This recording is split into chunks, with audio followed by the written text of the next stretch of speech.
welcome to our United Kids video for today. Today we are talking about a story from the Bible where Jesus goes into a garden to pray. And it happens on the night that he's betrayed by Judas.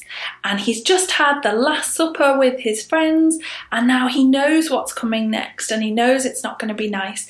And we're going to have a look at what he does and how that can teach us to respond when we're feeling stressed or worried, and also what Jesus does that can encourage us today. So here goes.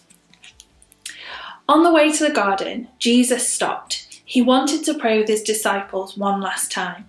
He said, "Father, the time has come. You gave me these men. They listened and believed that you sent me. For their sakes, keep them safe after I leave. While I was with them, I guarded them. Now I go to you, so they can have more joy than they ever dreamed possible. The world may hate them, but you and I love them. Let them be one as we are. As they go into the world now, be with them, as you were with me. Let the love you give me now live inside them." Jesus was asking the Father to protect all his followers for all time.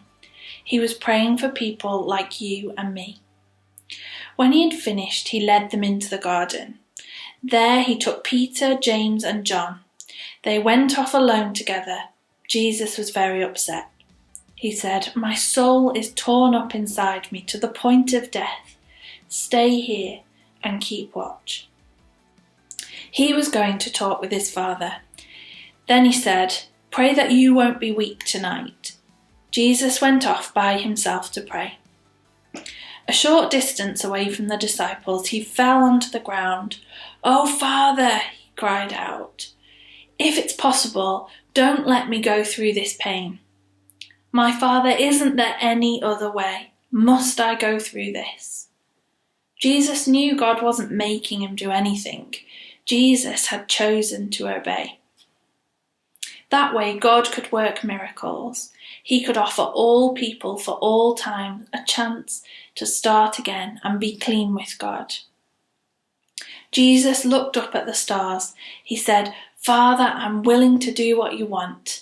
Then an angel from heaven came to Jesus. The angel made him stronger. Jesus prayed and prayed. The sweat pouring down his face was like drops of blood. Each one left a mark in the dust as it fell onto the ground. Finally, he stood up and went back to the disciples. They had fallen asleep. They were so sad and confused, they just curled up and went to sleep. "Peter, are you asleep? Couldn't you even keep watch for 1 hour? Stay awake with me and pray that you won't be tempted tonight." This happened 2 more times. Jesus went off to pour his heart out to God, and he came back only to find the disciples fast asleep. It was a lonely time for Jesus. When he came back the 3rd time, he said, "Are you still sleeping? All right, the time has come. Look, get up, let's go. Here comes the one who betrays me." Perhaps you've felt like it's a bit of a lonely time recently. Perhaps you've felt a bit worried at times or sad. You've missed the people that you love and you haven't liked the thought of time away from school, away from friends. Well, Jesus teaches us something really important in this passage, and that is that when we're feeling worried, that we can always pray to God. Sometimes that doesn't make everything change, but what does change is that God hears us and he's with us. In this passage, God sends an angel to strengthen Jesus for the things that are coming up. The other thing that we notice from this passage is that Jesus prays for us, for you and for me, for all of his followers, for all time. On that night, facing death, Jesus remembered you. He remembered the times when things would be hard for you and you would need to know God's love and God's peace. So when you're feeling worried, you can trust God. You can go to him in prayer and ask him to be with you, and he will be kind to you. He will hear you and he'll strengthen you for all the things that are ahead of you. And that's a really important thing for us to remember. That's a really important example that Jesus set for us. That when we're worried, what we should do is pray. In the story, Jesus has some really good friends and he brings them along with him to pray. Who's your best friend? Who are the people who you can trust when you're feeling sad and worried? In our story, Jesus' friends let him down a bit, didn't they? They kept falling asleep. Sometimes our friends can't be there for us, but God is always there for us.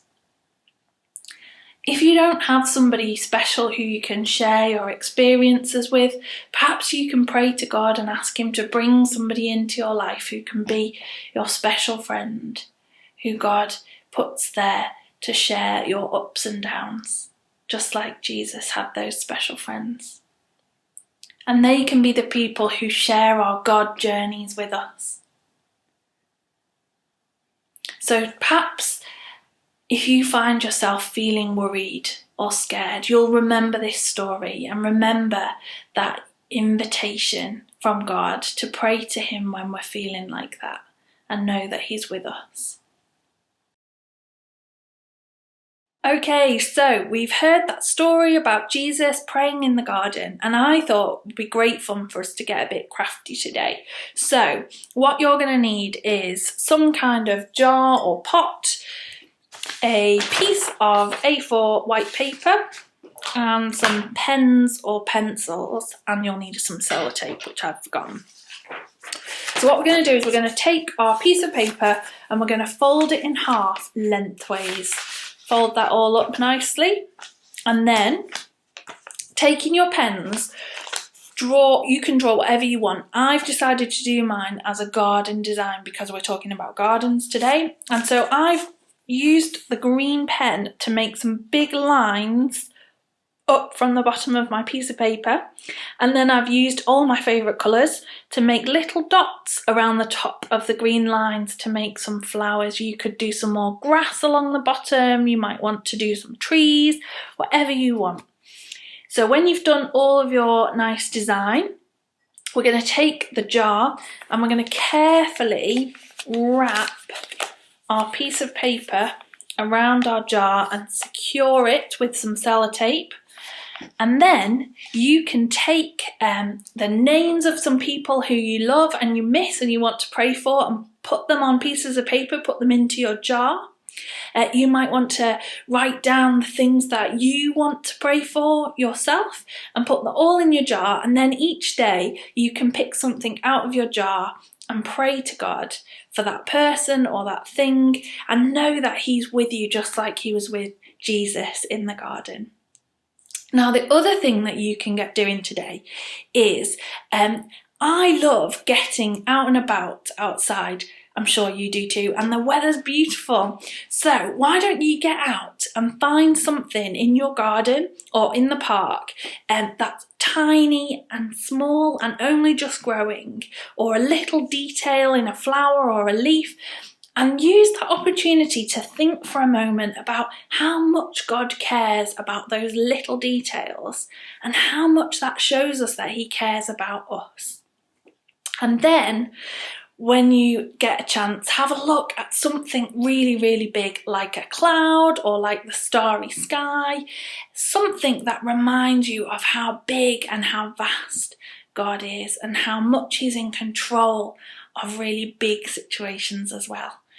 And using those two things, maybe you can make a prayer and thank God that he's in control of the big things and he cares about the little things. Now, finally for today, I was looking at the artwork in the Bible that I read the story out to you from, and you can see here this nighttime picture. I wondered whether you could make an amazing night sky picture. Maybe you want to make a sunset, maybe you want to make a starry sky, something to remind you of this story. We would love to see them. If you've got a grown-up who can share them with us on social media, we would love to see the pictures that you create this week. Show us your best talents. We can't wait to see them. So I hope you enjoy getting outside and seeing in creation how good God is and how much He cares. Take care, see you soon.